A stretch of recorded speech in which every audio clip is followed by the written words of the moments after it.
అయితే ఇంకొక అంశం మిత్రులారా, ఇడ ఇప్పుడు మొన్న 300 కోట్లు పెట్టేసి 300 కోట్లు పెట్టి అందాల బామల అందాల పోటీలు నిర్వహిస్తున్నారు ఇప్పటికి కూడా.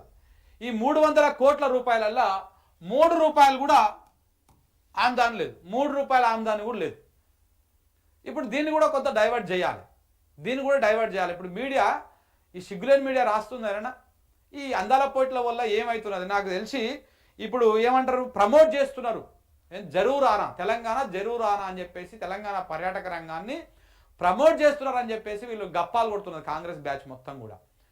కనీసం ఆ వచ్చినటువంటి మోడల్స్ ఎవరైతే అందాల పోటీ అందగత్తెలు ఉన్నారో వాళ్ళు కనీసం వాళ్ళ సోషల్ మీడియా హ్యాండిల్స్లన్నా ఇట్లా మేము తెలంగాణకు వచ్చినామని ఒక ట్వీట్ వేస్తురా, లేకపోతే ఒక వీడియో ప్రచారం చేస్తురా, ఏమీ లేదు, అవన్నీ ఏమీ లేవు.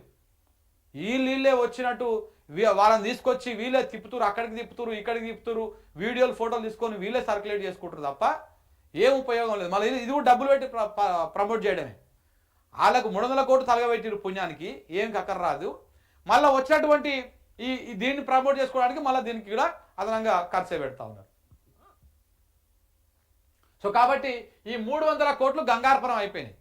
దీని మీద ఇది ఇలా దుబారా ఖర్చు కావడంతో పాటు ఒక చెడ్డ పేరు కూడా వస్తూ ఉన్నది. దానికి తోడు మొన్న ఏమైంది, ఇప్పుడు రాష్ట్ర ప్రభుత్వం మీద అందరు తిరగబడతా ఉన్నారు.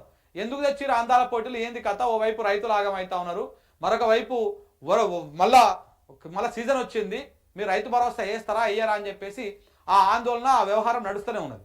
దానికి తోడు మన రీసెంట్గా తెలంగాణ సెక్రటరీ తీసుకపోయారు ఈ అందగత్తెలు అందరినీ, రేవంత్ రెడ్డి గారు తీసుకపోతే ఆడుకోయినాక, అరే ఇంత పెద్ద భవనము, ఇది ఇంత మంచి కట్టిరు, ఎవరు కట్టిరు అంటే కేసీఆర్ కట్టిండు. మళ్ళీ కేసీఆర్కి ఆడ పేరు వచ్చేటువంటి అవకాశం. ఇదంతా డైవర్ట్ చేయాలంటే ఏంటి, ఎంతనే కేసీఆర్కు నోటీసులు ఇవ్వాలి, ఈ 300 కోట్ల చర్చ రాదు, ఈ అందగత్తెల వ్యవహారం చర్చ రాదు, ఏది రాదు. ఈ కేసీఆర్ నోటీస్ ఇస్తే ఇప్పుడు మీడియా మొత్తం దీని మీదనే చర్చ చేస్తూ ఉంటుంది, దీని మీదనే మాట్లాడుతూ ఉంటుంది. ఈ వ్యవహారంలో ఇది డైవర్ట్ చేయడానికి ఒక అంశం, ఒక ప్రధానమైనటువంటి అంశం అన్నమాట.